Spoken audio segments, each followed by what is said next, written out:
Hi artists, we're going to do another famous artist and do a little art project to do with it. And this time we're looking at an artist named Dine. And he was born in 1935 and was kind of an interesting, so he was on the kind of when they were doing some abstract and grew up in that era.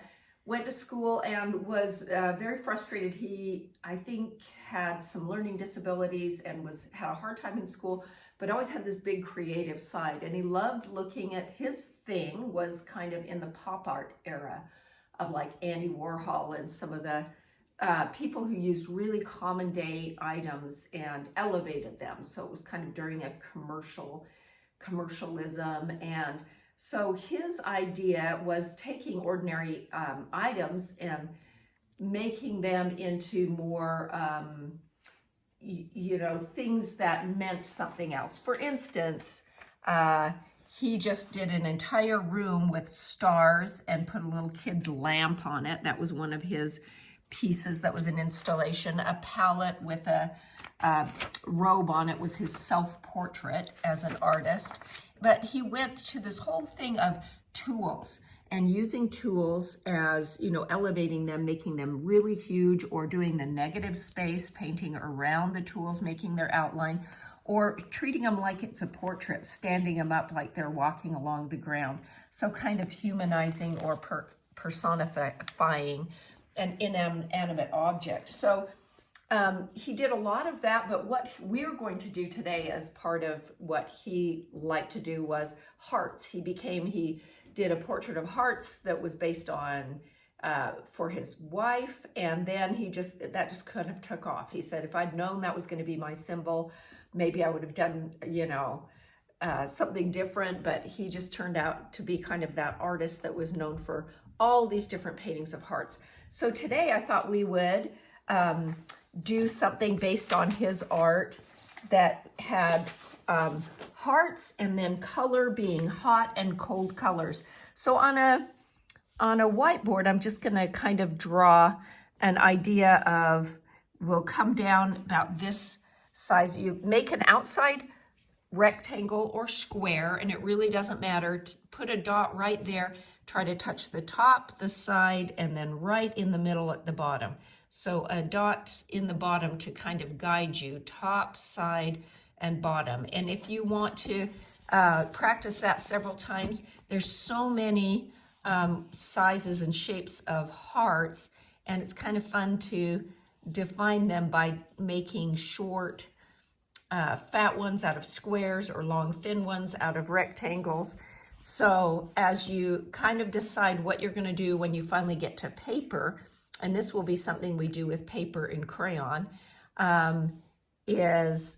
so you'll do the top, side, and bottom, and then we're going to break up the area, not with regular size squares. We're not measuring this, and you can even do thicker and thinner, kind of do some line quality, but we're going to break the whole area up with lines straight across and up and down to give kind of a grid. So once we've kind of got that in place, it's going to look a little bit like this with your black crayon.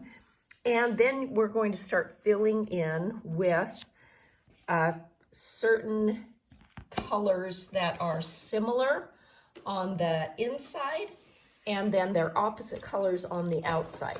It's going to end up looking like this. So reds on the inside, so they're all different, each one of these squares, but the similarity of all hot colors, or all on the one side of the color wheel, and then the other side of the color wheel on the outside, the cool colors.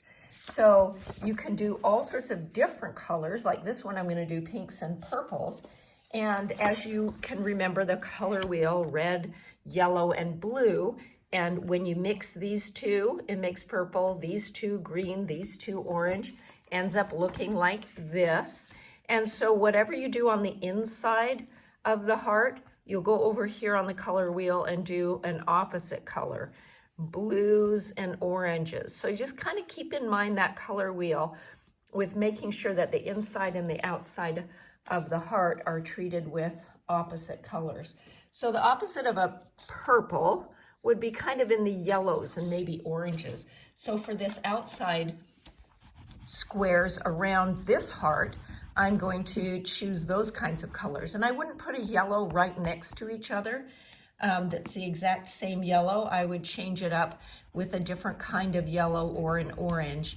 And I'm doing this really fast, and it's really bad craftsmanship. So remember, when you go up and down, then you go back over it sideways to fill in those white spaces, and then diagonally until you have a nice, deep, wonderful color. So I'll just keep going around these in yellows and oranges and filling in the middle part with the purples and pinks until you'll be able to see the kind of contrast with those two colors and those two warmths and coolness. And it turns out to be kind of this fun color study. We're thinking about the pop art of Jim Dine and what a heart means and the symbolism of pop art. And something as common as the shape of a heart can mean all sorts of different things. So I hope you enjoy kind of exploring Jim Dine on your own and doing, especially in this February Valentine's Day time, a little heart art with Jim Dine.